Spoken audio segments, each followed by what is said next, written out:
Hai teman-teman semua, perkenalkan nama saya Ngalemi Sabrubarus. Saya mahasiswa semester 7 dari Politeknik Negeri Medan. Di video kali ini saya akan memberikan tutorial menggunakan Smart PLS, yaitu analisis SEM dengan menggunakan variabel interventing. Hai teman-teman semua, baiklah saya akan memberikan tutorialnya langsung. Sebelumnya saya sudah memiliki studi kasus yang berjudul pengaruh merek, promosi dan harga terhadap pembelian sepatu Adidas. Nah, sebelumnya saya sudah memiliki sampel atau data yang nantinya kita akan teliti di aplikasi Smart PLS-nya. Nah, di sini saya memiliki 4 variabel dan yang variabel pertama itu adalah merek, memiliki 3 indikator. Yang kedua variabel promosi memiliki 3 indikator. Variabel harga memiliki 5 indikator dan variabel kualitas produk memiliki 5 indikator. Nah, sebelum kita ke aplikasi Smart PLS-nya, kita harus menyimpan data kita dengan tipe CSV. Nah, caranya seperti biasa, kita klik file, kita save as, lalu kita pilih mau di mana akan kita simpan dokumen tersebut. Saya akan menyimpan di download, lalu saya namai data sepatu Adidas. Nah, di sini kita pilih CSV ya teman-teman, karena data yang harus kita miliki bertipe CSV agar bisa masuk ke Smart PLS-nya. Nah, lalu kita save, lalu kita klik yes.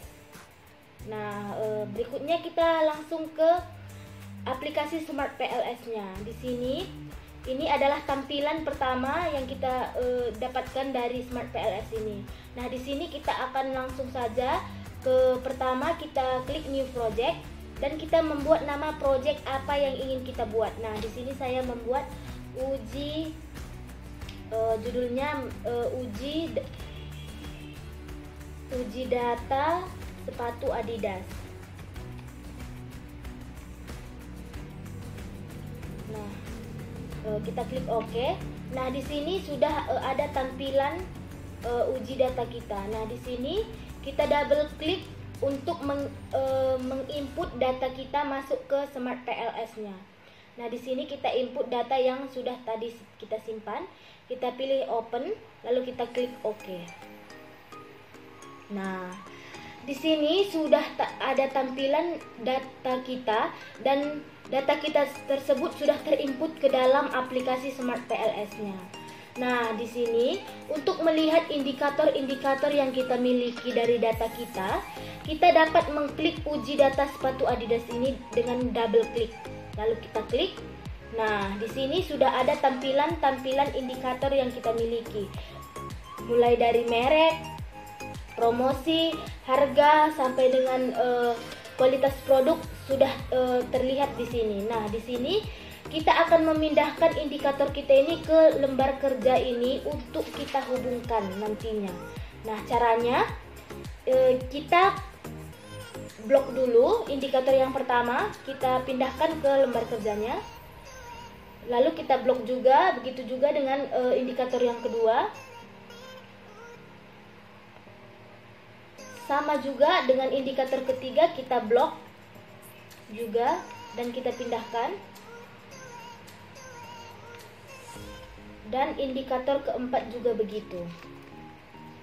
Kita pindahkan. Nah, di sini teman-teman bisa mengatur bagaimana bagusnya indikator-indikator yang kita miliki agar nantinya memudahkan kita untuk menghubungkan indikator tersebut. Nah, sebelum kita menghubungkannya, kita harus mengganti nama dari indikator-indikator yang kita miliki. Nah, indikator yang pertama ini saya akan namai merek atau X1. Nah, yang kedua, indikator yang kedua, saya akan namai promosi atau X2.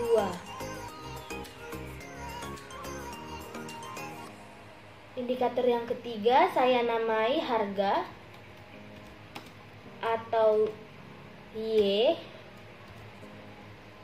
Indikator yang keempat adalah saya namai kualitas produk atau Z. Oke kan? Nah, kalau sudah kita membuat nama-nama dari indikator yang kita miliki, langsung saja kita menghubungkan indikator-indikator ini. Nah, caranya kita klik connect. Kita hubungkan merek dengan merek atau X1 dengan harga atau Y. Kita klik.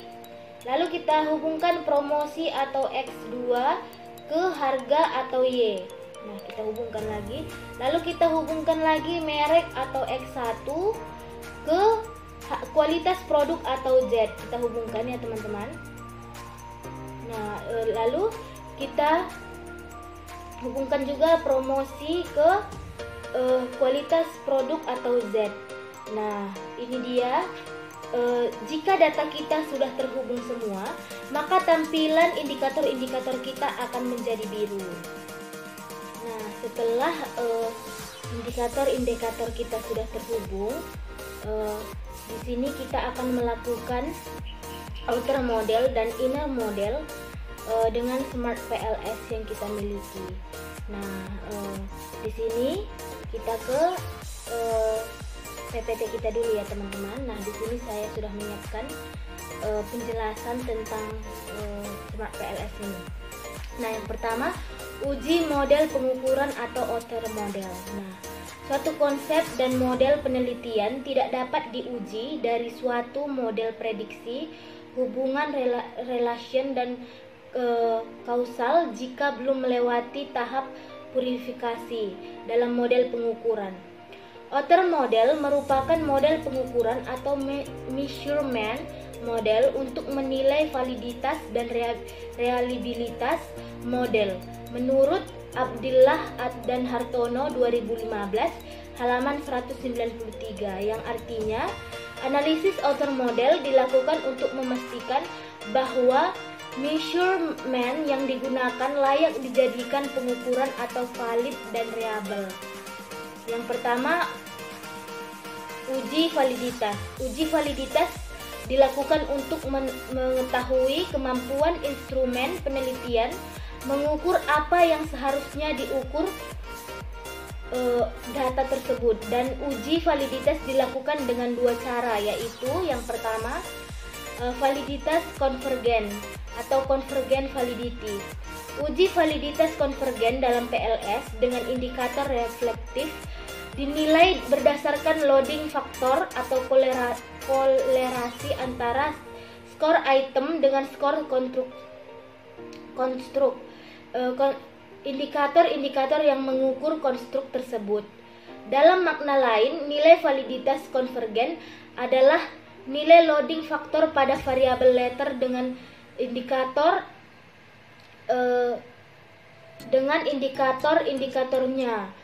Menurut Hussein 2015, rule of truth yang digunakan untuk validitas konvergen ialah outer loading 0,7, communality 0,5 dan adherence variance extraction atau AV lebih besar dari 0,5. Nah, di sini tertulis outer loadingnya lebih besar dari 0,7. Kita lihat di Smart PLS-nya, caranya dengan kita calculate, lalu kita pilih PLS algoritma. Nah, di sini kita start calculate, kita tunggu, lalu kita klik di sini outer loading. Nah, ini adalah tampilan dari outer loading data kita. Nah, ini tampilannya. Nah, tadi kan outer loadingnya 0,7 harus di atas atau lebih besar dari 0,7. Nah, di sini dapat kita lihat semua hasil overloading yang kita dapatkan dari data kita di atas 0,7. Kenapa saya bilang di atas 0,7? Karena semua angka yang tampil di overloading ini berwarna hijau. Itu artinya nilai atau angka yang kita dapatkan dari overloading ini valid semua atau di atas 0,7 semua. Nah, nantinya jika ada data kita yang tidak valid, dia akan berwarna merah. Itu kita harus melakukannya lagi atau mengkalkulate lagi data kita agar semua data kita dapat valid di overloading ini. Nah, selanjutnya itu kita lihat lagi AVE atau Average Variance Extraction. Ini penjelasannya adalah menurut Haier 2010 mengemukakan bahwa jika suatu model mempunyai nilai AV di atas 0,5, maka model tersebut dikategorikan mempunyai validitas konvergen atau convergent validity yang tinggi. Rata-rata varian ekstrak dengan nilai lebih besar dari 0,5 digunakan sebagai penentu validitas konvergen. Jadi, jika nilai AV lebih kecil dari 0,5, maka itu tidak valid secara konvergen. Nah, dan artinya, jika nilai AV kita lebih besar dari 0,5, maka data yang kita teliti itu adalah valid. Nah, kita lihat ke aplikasi SPSS-nya ya, teman-teman. Kita akan lihat dan kita akan di sini caranya untuk melihat nilai AV-nya, kita bisa klik konstruksi reliability dan validity. Nah, di sini kita lihat. Nah, ini semua angka yang kita lihat di sini 0,912, 0,965, 0,822 dan sebagainya, ini semua nilainya di atas 0,5. Kenapa saya bilang di atas 0,5? Karena semua angka yang di sini berwarna hijau. Nah, itu artinya nilai atau angka yang kita dapatkan dari nilai AV ini semuanya valid dan di atas dari 0,5. Nah, jika nanti dia tidak valid atau di bawah dari 0,5, dia akan berwarna merah, teman-teman. Nah, di sini kita dapat mengulang data kita, memeriksa data kita lagi dan mengkalkulate lagi data kita agar menghasilkan data yang valid pada kolom ini. Nah, itu dia ya teman-teman. Kalau dia hijau berarti nilai AV-nya terpenuhi atau valid, di atas 0,5 semua. Nah, selanjutnya kita masuk ke PPT kita lagi ya teman-teman. Nah, di sini adalah metode yang kedua adalah Verneuil-Lacroix Criterion of HTMT. Metode yang kedua untuk uji berikutnya yaitu Verneuil-Lacroix Criterion untuk mendapatkan discriminated validity yang baik dari suatu model penelitian, maka akar dari AV pada konstruksi harus lebih tinggi dibandingkan korelasi konstruksi dengan variabel laten lainnya. Nah, kita lihat ke aplikasi Smart PLS-nya, teman-teman. Di sini untuk melihatnya sama saja, tidak perlu kita klik yang di bawah ini, tinggal kita klik Verneuil-Lacroix Criterion. Nah, di sini cara membacanya adalah nilai konstruksi harga harus lebih tinggi dengan konstruksi yang lainnya. Nah, di sini dapat kita lihat nilai harga terhadap harga itu 0,857. Nah, dan nilai kualitas produk terhadap nilai kualitas produk lebih tinggi terhadap kualitas produk daripada nilai harga terhadap kualitas produk. Begitu juga dengan merek. Merek lebih tinggi dengan merek daripada kualitas produk dengan merek dan harga dengan merek. begitu juga dengan promosi. Promosi lebih tinggi dengan kaitannya dengan korelasinya dengan promosi dibandingkan merek dengan promosi, dibandingkan kualitas produk dengan promosi, dan harga dengan promosi. Begitu dia cara untuk membacanya ya teman-teman. Nah, baiklah, selanjutnya kita masuk ke PPT lagi, yaitu uji reliabilitas. Uji reliabilitas untuk mengukur konsistensi internal alat ukur. Reliabilitas menunjukkan akurasi, konsistensi, dan ketepatan suatu alat ukur dalam melakukan pengukuran. Uji reliabilitas dalam PLS dapat menggunakan dua metode menurut Abdillah dan Hartono 2015 halaman 207. Nah, yang pertama itu Coren-Betz-Alpha. Coren-Betz-Alpha adalah teknik statistik yang digunakan untuk mengukur konsistensi internal dalam uji reliabilitas instrumen atau data. Psikometrik Coren-Betz-Alpha mengukur batas bahwa nilai reliabilitas suatu konstruksi. Nilai yang diharapkan adalah lebih besar dari 0,7 untuk semua konstruksi. Nah, yang kedua itu composite reliability. Composite reliability mengukur nilai reliabilitas sesungguhnya dari suatu variabel sehingga nilai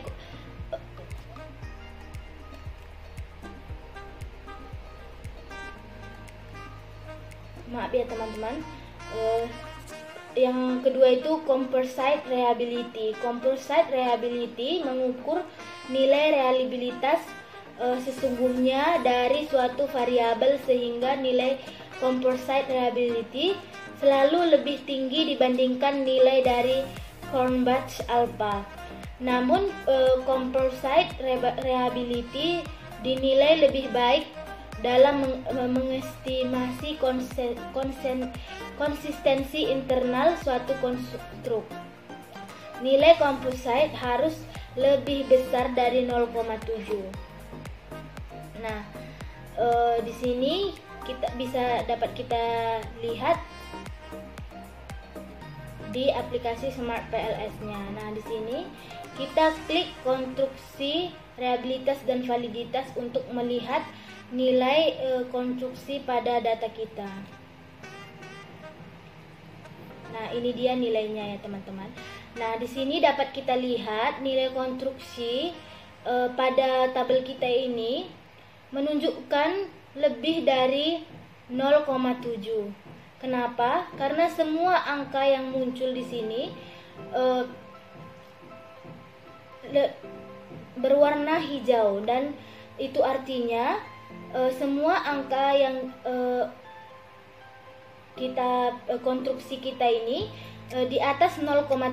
Bisa kita lihat ya teman-teman, contohnya di kolom harga itu 0,912 dan kolom kualitas produk 0,972 itu di atas 0,7 ya teman-teman, dan di kolom merek 0,897 itu di atas 0,7, dan begitu juga dengan promosi di atas 0,875. Itu artinya di atas 0,7. Maka semua angka konstruksi kita ini adalah valid ya teman-teman. Nah, selanjutnya itu kita lihat.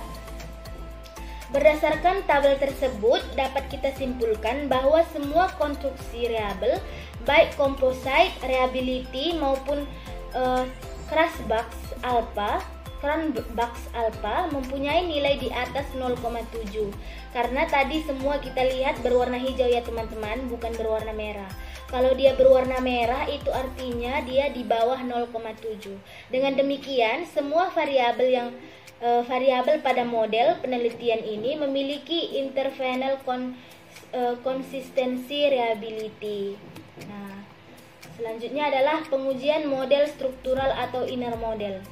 Uji model struktural dilakukan untuk memprediksi hubungan kausal antara variabel atau penguji hipotesis.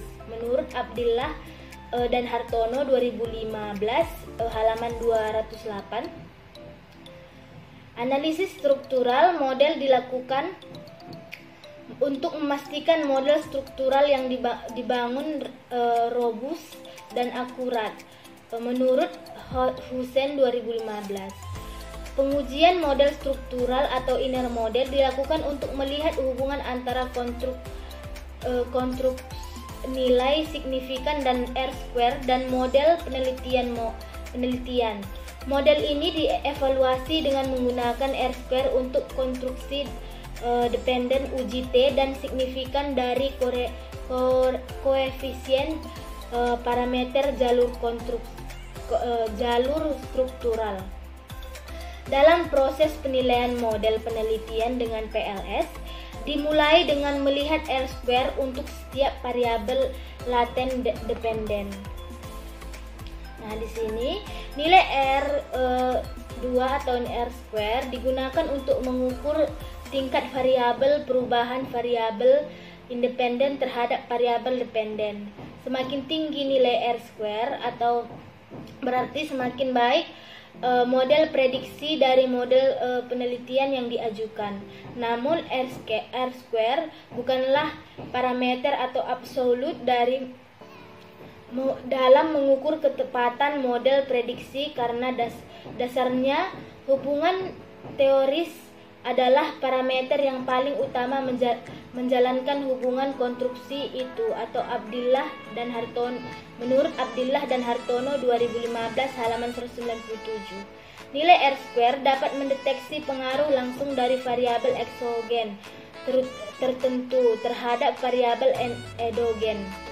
Perubahan nilai R-square untuk menilai pengaruh variabel independen terhadap variabel dependen secara substatif. Nilai R-square atau varian yang dijelaskan pada variabel dependen sebanyak kurang lebih lebih besar atau sama dengan 0,10. Nah, kita lihat di Smart PLS-nya ya teman-teman. Kita nih cara melihat R-square-nya, tinggal kita klik aja R-square. Nah, di sini baiklah, ini tabel R-square kita ya teman-teman. Nah, dari sini kita dapat lihat R-square yang kita miliki adalah R-square harga 0,642 dan kualitas produk R-square-nya adalah 0,649. Nah, di sini dapat kita presentasikan dengan cara R-square ini kita kalikan dengan 100%. Nah, di sini langsung saja, tidak usah saya calculate lagi atau saya perhitungkan lagi.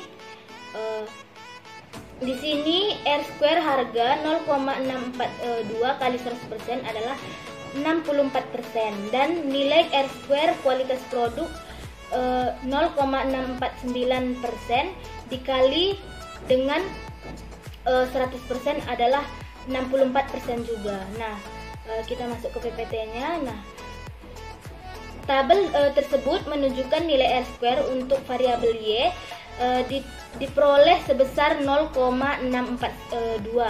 Hasil ini menunjukkan bahwa 64% variabel Y dapat dipengaruhi oleh variabel X1 dan X2, sedangkan 34%-nya dipengaruhi oleh variabel lainnya, yaitu di luar yang diteliti.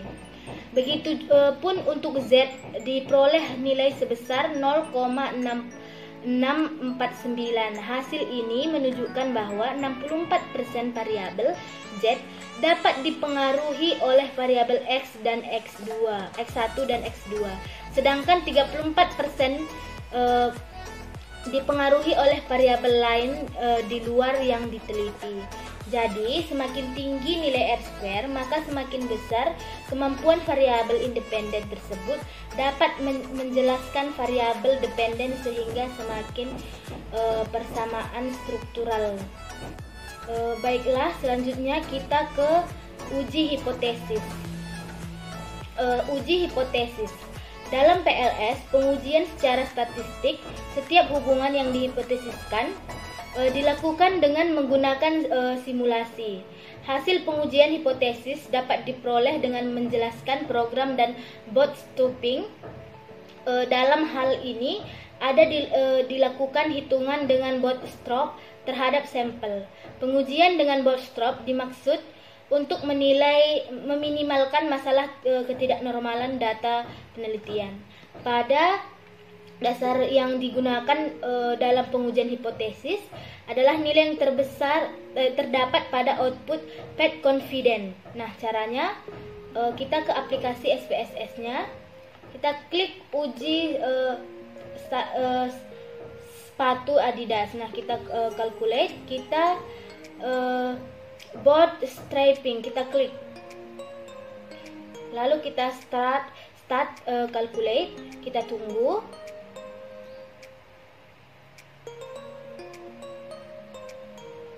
Nah, di sini kita klik PET confidence.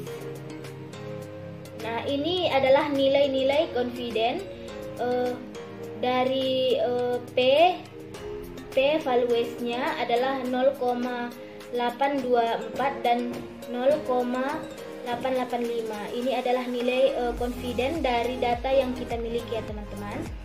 Nah, selanjutnya dan yang terakhir adalah Q2 Q-square atau uji Store Geiser. Nah, Q-square test dalam PLS digunakan untuk relevan prediksi atau prediktif relevansi dalam model konstruktif.